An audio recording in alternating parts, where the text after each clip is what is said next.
Fifth Circuit Court of Appeals will because they're pretty conservative, they're pretty Trumpy, right? But certainly not the U.S. Supreme Court.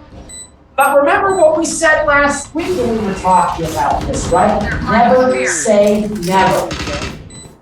And they actually talk about that a bit further down. Ian Millhiser talks about this a bit further down in the article. Let me see if I can find it. Ace. This is in your faces. Let's see. Jet, you're a stone. Well done. I'm out of here. Well, what they say further in the well, let me back up a second. Let me back up a second. What the U.S. Supreme Court said about the district court's decision on hold.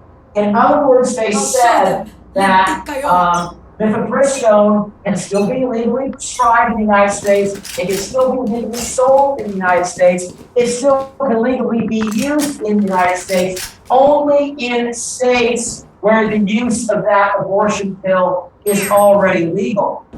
So the state has already banned the use of mifepristone. It's still banned. But in 18 states, I think it is plus California, where the use of mifepristone for a medical abortion is currently legal under state law. Spike down, B. The pill can still be prescribed, it can still be sold, it can still be used. Until such time as this case is finally resolved. And so what the Supreme Court decided to do is to allow the Fifth Circuit Court of Appeals to hear a full Last player standing appeal from the Texas District Court and guarantee whichever way the Fifth Circuit rules on this, the case is going to get appealed to the U.S. Supreme Court. Now, One enemy remaining. when you read this article,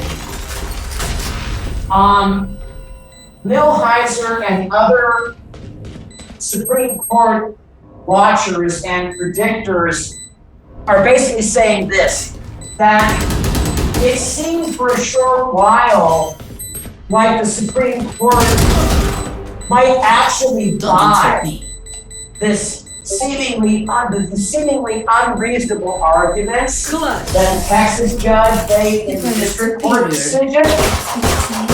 However, once you have the initial delay, you're supposed to get the Supreme Court's initial ruling on a stay or not stay this past Wednesday.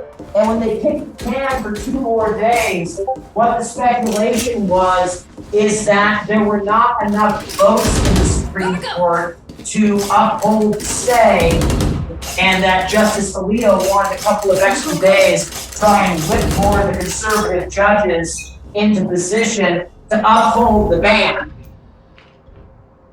Or maybe have the case go directly to the Supreme Court, just to the appeals court or whatever it was. I'm out of here. Well, what happens? Well, we don't know the exact numeric ratio for the ruling in the Supreme Court case, because they don't get it in dissent. All we know is that 2 judges filed a dissent to the Supreme Court's ruling. So 2 of the conservative majority did not want to stay the district court's ruling. In other words, they wanted mifepristone taken off the market immediately. Planted.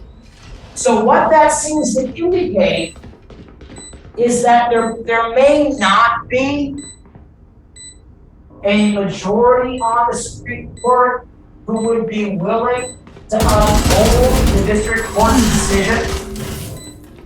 And we can't know that for sure because we don't know the exact ratio of the ruling. But the fact that there were only 2 dissents indicate that there might not be majority approval to uphold the district court ruling. But that kind of forms the main thesis of the article, because as we read through the article, what Millhiser is suggesting is that even though you have a case and a set of facts of the case